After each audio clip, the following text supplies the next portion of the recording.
Hello बच्चों, welcome to the इकोनॉमिया। Last हमने तीन क्लास में हमने ये पढ़ा था कि क्या क्या मेथड है नेशनल इनकम के और कैसे उसकी कैलकुलेशन होती है।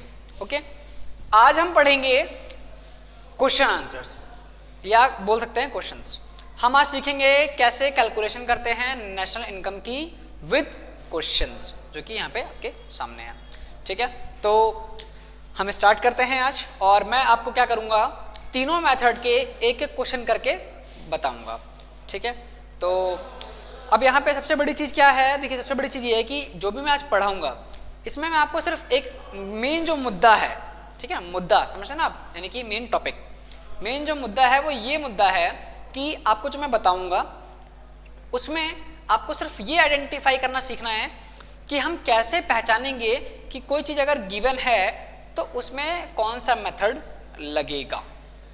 और इस चीज़ के लिए आपके पास तीन चीज़ें होनी चाहिए या तीन नॉलेज होनी चाहिए।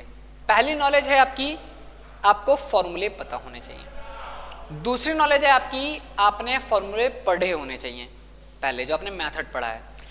तीसरी नॉलेज है आपको क्वेश्चंस करने पड़ेंगे। अगर आप क्वेश्चंस करते हैं तो बहुत इजीली आप कर पाएंगे, बिकॉज जितने ज़्यादा आप क्वेश्चन करेंगे आपकी प्रैक्टिस होगी, और जितनी ज़्यादा आपकी प्रैक्टिस होगी उतना ही ज़्यादा आप क्या करेंगे, इसको इजीली सॉल्व कर पाएंगे। तो स्टार्ट करते हैं। ठीक है, शुरू करते हैं। देखिए क्वेश्चन नंबर 1। क्वेश्चन नंबर 1 में क्या दिया हुआ है, from the following data calculate GDP at MP and FC. हमें GDP at MP at FC दोनों पे बताना है। ठीक है, अब देखो क्या क्या गिवन है। ग्रॉस इन्वेस्टमेंट गिवन है 90 करोड़, नेट एक्सपोर्ट गिवन है 10 करोड़, एनआईटी गिवन है 5 करोड़, डेप्रिसिएशन गिवन है 15 करोड़, एनएफआईए -5 है, प्राइवेट एक्सपेंडिचर है हमारा 350, और government purchase of goods and services है हमारा 100 करोड़। देखिए बच्चों, हमें क्या करना होता है, हमें निकालना है जीडीपी एमपी। अब जो चीज़ गिवन है इससे हमें क्या पता लगाना है कि कौन सा मेथड आ रहा है। देखो यहाँ पे क्या लिखा है बच्चों, एक्सपेंडिचर। अब मैंने आपको एक्सपेंडिचर मेथड का फॉर्मूला पहले भी पढ़ाया हुआ है, लास्ट क्लास में ही हमने एक्सपेंडिचर मेथड पढ़ा था। ठीक है, तो प्लीज़ ध्यान से देखिएगा, बोर ना होइए, जो बोर हो रहे हैं वो भी ध्यान से देखें। ठीक है, तो देखिए यहाँ पे हम क्या करेंगे, प्राइवेट भी जोड़ देंगे, गवर्नमेंट भी जोड़ देंगे, ओके, और इसमें क्या क्या जोड़ देंगे, ग्रॉस इन्वेस्टमेंट भी जोड़ देंगे। ठीक है, और इसके अंदर हम क्या करेंगे, हमारा नेट एक्सपोर्ट भी जोड़ देंगे। नेट एक्सपोर्ट का मतलब हो गया हमारा क्या, हमने बाहर कितना सप्लाई किया है। ठीक है बच्चों, तो अब देखिए अगर हम इन सब चीज़ों को जोड़ेंगे तो हमें क्या मिलेगा बच्चों, जीडीपी एमपी। और कैसे पता चला कि एक्सपेंडिचर मेथड है, मैंने आपको बताया एक्सपेंडिचर मेथड में हमने क्या क्या पढ़ा था, प्राइवेट, गवर्नमेंट, ग्रॉस इन्वेस्टमेंट और एक्सपोर्ट। ओके, तो देखिए हमें स्टार्ट करते हैं। जीडीपी एमपी निकालेंगे हम, जीडीपी एट मार्केट प्राइस। तो देखिए क्या करेंगे हम, ग्रॉस इन्वेस्टमेंट प्लस हम क्या करेंगे, प्राइवेट कंजप्शन एक्सपेंडिचर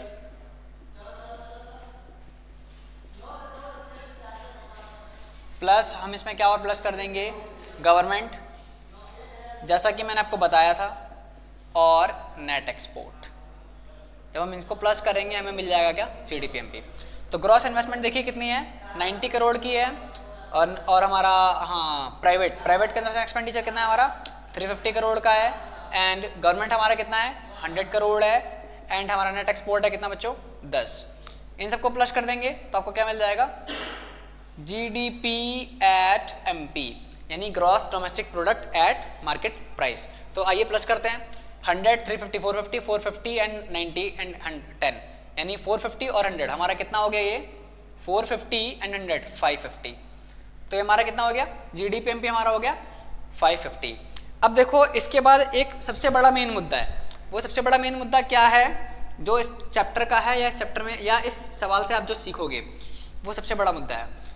वो देखो क्या है, वो ये है कि कोई भी चीज़ इस पे दी हुई है और हमें किस पे निकालनी है, एफसी। एफसी मतलब फिक्स कॉस्ट मत समझना, एफसी मतलब फैक्टर कॉस्ट, और एमपी मतलब मार्केट प्राइस।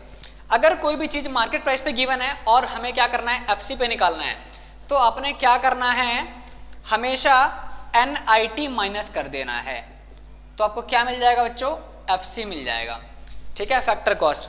अब आप बोलोगे आपने बोल तो दिया लेकिन होगा कैसे, या हमें कैसे पता चलेगा, इसलिए इसके पीछे क्या क्या मेन एग्जैक्टली रीजन क्या है कि हम MP में से ये ही माइनस करेंगे तो FC आएगा।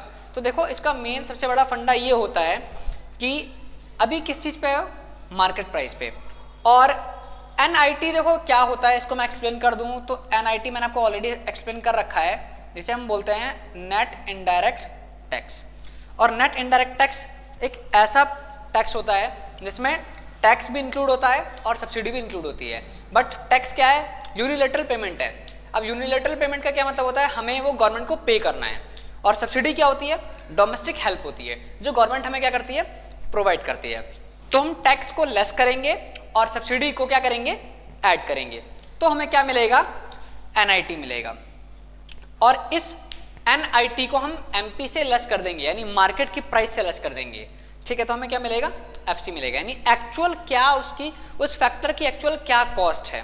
ठीक है, यानी एक्चुअल में उसकी क्या वैल्यू है वो हमें मिल जाएगी। अभी तो वैल्यू हम बता रहे थे मार्केट की, लेकिन मार्केट वैल्यू और एक्चुअल वैल्यू दोनों में फर्क होता है ना। एग्जांपल देता हूं, किसान क्या करता है, आलू उगाता है 2 रुपए किलो, मार्केट आते आते वो कितने रुपए का हो जाता है, 20 रुपए किलो का हो जाता है। तो सिंपल है, मार्केट प्राइस कितना हुआ, 20 रुपए, लेकिन उसकी एक्चुअल कॉस्ट कितनी थी, 2 रुपीज, जो कि कोई इंक्लूड नहीं करता। इसलिए फायदा किसको होता है, हमेशा थर्ड सेक्टर वालों को फायदा होता है। और हमें यही पढ़ना है इसके अंदर कि कैसे कैलकुलेशन होती है नेशनल इनकम की। वहां पे ये सारी चीजें नेग्लेक्ट कर दी जाती हैं कि कौन कितना कमा रहा है। यहाँ पे बस ये देखा जाता है कि FC क्या होता है भैया और हमारा MP क्या होता है। तो ठीक है, तो हम क्या करेंगे, GDP MP में से लेस कर देंगे क्या, NIT। तो GDP MP भैया हमारा कितना है, 550, लेस कर देंगे NIT कितना है बच्चों, वहां देख लो, 5 करोड़। कितना आ जाएगा हमारा, 545 करोड़। ये हमारा क्या आ गया, GDP at FC। ये आपका हो गया पहला क्वेश्चन। अब एक और चीज, ये क्वेश्चन कौन से मेथड का है, मैंने आपको पहले ही बता दिया है, एक्सपेंडिचर मेथड। अब हमारा है ग्रॉस वैल्यू एडेड मेथड, जो कि हमने फर्स्ट क्लास में पढ़ा था जब हम इस चैप्टर को स्टार्ट किया था मेथड को। ठीक है, तो फर्स्ट मेथड हमारा यही था जिसे हम प्रोडक्ट मेथड भी बोलते हैं। तो आइए एक क्वेश्चन ना हम इसका भी करते हैं। ठीक है, तो चलिए स्टार्ट करते हैं पहला क्वेश्चन। अब आप बोलोगे क्या कर रहे हो गुरुजी, इतना सारा लिख दिया और इतना बड़ा क्वेश्चन करवाओगे। देखो क्वेश्चन दिखने में बड़ा है पर बहुत इजी है, और बहुत मतलब कि कह सकते हो कि हाँ, अगर आपने एक बार देख लिया तो आप बोलोगे अरे सर मैं तो फाड़ के आ जाऊंगा एग्जाम में। चलो कोई नहीं, स्टार्ट कर देते हैं। देखो हमें दिया हुआ है क्या, यहाँ पे देखो पहले देख लो कि कौन कौन से आइटम्स हमें गिवन है। वैल्यू ऑफ आउटपुट हमें गिवन है, प्राइमरी सेक्टर 800, सेकेंडरी सेक्टर 200 और टर्शियरी सेक्टर कितना, 300। अब देखो यहाँ पे वैल्यू भाई लाख में आ गई है, यहाँ पे करोड़ में नहीं है। ये हमारा वैल्यू ऑफ आउटपुट है, ये हमारा वैल्यू ऑफ इंटरमीडिएट आउटपुट है या इंटरमीडिएट इनपुट है जो कि हमने परचेज किया है। यानी कि दो चीज तो क्लियर हो गई, this is intermediate goods of 3 sectors, this is final output goods of 3 sectors. तो भाई फाइनल माइनस इंटरमीडिएट, फंडा क्लियर है। ओके, इसके बाद indirect tax bye all sectors, consumption of fix capital 80 है। इसके बाद हमारा क्या है, factor income received by residents from rest of the world, यानी कि जो इंसान या जो लोग हमारे देश से बाहर हैं और वहां से कमा के इनकम भेज रहे हैं तो वो हमें रिसीव हो रही है 10। Factor income paid to non resident, भाई उनको पे कर रहे हैं कितना, 20। और सब्सिडी हमें गवर्नमेंट पे कर रही, दे रही है हमें कितना, 20। ठीक है, अब स्टार्ट करें तो सबसे पहले देखो हमें क्या निकालना है, ग्रॉस वैल्यू एडेड निकालना है। भाई ग्रॉस वैल्यू एडेड निकालने के लिए कुछ नहीं करना आपको। अगर आपको ग्रॉस वैल्यू एडेड निकालना है ना तो आपने कुछ नहीं करना, ये आपका आंसर है, मैं यहाँ लिख दे रहा हूँ वरना क्योंकि क्वेश्चन इतना बड़ा है तो आप कंफ्यूज हो गए सर आंसर कहाँ है क्वेश्चन का। तो आपको अगर GAV, या मैं इसको शॉर्ट में बोल दूँ कि GVA, क्योंकि इतना बड़ा है तो हमें जगह बचानी है, तो मैं यहाँ लिख देता हूँ GVA, ग्रॉस वैल्यू एडेड। तो हम क्या करेंगे, हम वैल्यू ऑफ आउटपुट में से क्या कर देंगे, माइनस कर देंगे वैल्यू ऑफ इंटरमीडिएट। और ये कहानी मुझे बताने की ज़रूरत नहीं है कि क्यों माइनस करना है, आप पढ़ते आ रहे हो इंटरमीडिएट गुड्स क्या है और फाइनल गुड्स क्या है, ठीक है। तो वैल्यू ऑफ आउटपुट देख लेते हैं, 800, 200 प्लस का 300, लेस कर देते हैं 400 प्लस 100 प्लस 50। तो देखिए 8 2 10 और 3 1300 माइनस 4 और 1 550, कितना हो जाएगा बच्चों, 750। अब आपको एक इंटरेस्टिंग चीज बताता हूं, तीनों सेक्टर की वैल्यू ऐड हो गई ना, तो इसे हमने क्या बोला, ग्रॉस वैल्यू। तो एक बात हो, तीनों सेक्टर की वैल्यू ऐड हो गई तो उसको हमने ग्रॉस वैल्यू बोला। तो तुम्हें नहीं लगता कि ये जो है ये जीवीए तो बन गया, लेकिन जीवी के साथ साथ ये क्या है, ये जीडीपी भी है एट एमपी। बात हुई क्लियर, क्योंकि यहाँ पे तीनों सेक्टर की इनकम क्या हो गई, एक साथ मिल गई। तो अब हमारा ये बन गया क्या, जीडीपी एमपी। और अब इसके बाद हमें क्या निकालना है, देखो फर्स्ट इसने बोला था ग्रॉस वैल्यू एडेड निकालो एट एमपी पे, हमने निकाल दिया भैया जीडीपी एमपी। अब ये बोल रहा है नेशनल इनकम निकालने के लिए, फंडा बिल्कुल क्लियर है, जीडीपी एमपी माइनस का dep minus indirect tax plus subsidy plus NFIA, हमारा आ जाएगा क्या, नेशनल इनकम। तो देखिए अब हमें जीडीपी एमपी मिल गया है, तो हम क्या करेंगे, जीडीपी एमपी में से हम लेस कर देंगे बच्चों, क्या हम लेस कर देंगे इसमें से डेप। अब आप बोलोगे सर डेप तो दिया ही नहीं है, दिया है बच्चों, ये रहा कंजप्शन ऑफ फिक्स कैपिटल, मैंने आपको बताया था ये डेप का दूसरा ही नाम होता है। आप डेप लिख दो या कंजप्शन ऑफ फिक्स कैपिटल लिख दो, बात इक्वली है। मैं यहाँ पे डेप लिखूंगा बिकॉज यहाँ पे मेरे पास जगह की कमी है, आपकी कॉपी पे जगह की कमी नहीं है। तो हम क्या करेंगे, इसमें से डेप माइनस करेंगे, चलो देख लेते हैं। इनडायरेक्ट टैक्स हम ये भी माइनस करते हैं, ठीक है। और क्या होता है बच्चों, और देख लो क्या क्या चीज़ गिवन है, ये हम प्लस करेंगे क्योंकि हमें बाहर से मिल रहा है, इसको हम एनएफआईए भी बोल सकते हैं और factor income received by resident भी बोल सकते हैं। फैक्टर इनकम पे कर रहे हैं भाई, वो हम लेस कर देंगे। फैक्टर इनकम जो है हम किसको पे कर रहे हैं, नॉन रेसिडेंट्स को, तो फैक्टर इनकम पेड लेस कर देंगे। और इसमें एक और चीज ऐड कर देंगे, वो क्या है बच्चों, सब्सिडी। दोबारा बताने की जरूरत नहीं है सब्सिडी क्या होती है, ओके। तो अब कैलकुलेशन करते हैं, देखो 750 है हमारा जीडीपी एमपी, इसमें से हम लेस कर देते हैं डेप। डेप हमारा कितना है बच्चों, 80। और क्या लेस करेंगे, इनडायरेक्ट टैक्स जो कि हमारा कितना है 50। और क्या प्लस करेंगे, एनएफआई बिल्कुल प्लस कर देते हैं। और क्या लेस करेंगे बच्चों, ये हम पेमेंट कर रहे हैं ना, तो इसको हम लेस कर देंगे, ओके। और सब्सिडी ऐड हो रही है क्योंकि सब्सिडी मिल रही है, ठीक है, तो ये हम इतना कर देंगे। अब 750 में से हम इन सबको कैलकुलेट कर देंगे, तो बच्चों हमारा कितना आएगा आप करके देख लो। 750 में से आप इन सबको कैलकुलेट करोगे, पहले माइनस वाले देख लो, माइनस वाला 1 2 3 8 5 13 और 2 15 यानी 150। 750 माइनस 150 हमारा कितना हो गया 600, और 600 और 20 और 10 कितना हो गया बच्चों हमारा 30।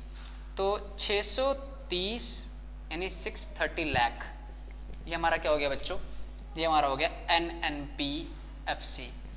क्या हो गया, ये हमारा NNPFC हो गया, या ये हमारा हो गया बड़े बड़े वर्ड में कैपिटल लेटर में नेशनल इनकम। तो बच्चों देखो ये होता है तीनों मेथड जो मैंने आपको बता दिया, ये तीनों मेथड हैं। तीनों मेथड के मैंने एक एक क्वेश्चंस कर दिए। आज की क्लास में सिर्फ और सिर्फ सिंपल फंडे उठाए थे, सिर्फ और सिर्फ इजी क्वेश्चंस उठाए थे, ताकि आपको बेसिकली क्वेश्चन करने कैसे हैं वो पता लग जाए। देखो ये वीडियो बनाने का बस एक यही मेन मकसद था कि आप लोग क्या हैं हेजिटेट ना हो, आप लोग क्या हैं डरे ना कि भाई नेशनल इनकम 8 नंबर का चैप्टर है, 8 नंबर के न्यूमेरिकल आते हैं, इस बुक का सबसे हार्ड चैप्टर है, तो हम कैसे करेंगे। भाई वीडियोस देखो, बुक्स पढ़ो, क्वेश्चन क्लियर करो, कंसेप्ट क्लियर करो। कंसेप्ट क्लियर है, बेसिक पॉइंट्स क्लियर हैं, सब कुछ क्लियर होगा बच्चा, ठीक है, ये हो गई हमारी पहली बात। दूसरी बात, इससे पहले के जो कंसेप्ट्स हैं वो क्लियर कीजिए, ठीक है। इससे पहले की जो वीडियोज हैं वो देखिए, बुक से पढ़िए, कहीं से कोई कंसेप्ट नहीं क्लियर हो रहा तो जहां मर्जी वहां से खोजिए, लेकिन कीजिए। कंसेप्ट क्लियर करते हैं तो बहुत इजीली हो जाएगा। और एक और बहुत इंपॉर्टेंट चीज बता दूं आप लोग को, तो वो ये है, लॉकडाउन चल रहा है, स्कूल नहीं खुले हैं, ट्यूशंस नहीं खुले हैं, जो भी है यूट्यूब पे है, और अगर नहीं भी है तो जो भी है आपकी बुक में है और आपकी बुक आपके पास है। और ये वर्ड बोलने का या ये लाइन बोलने का मेन मोटिव ये है कि टाइम कम है, सिलेबस ज़्यादा है, और इकोनॉमी क्या है, पूरी की पूरी गिरी हुई है।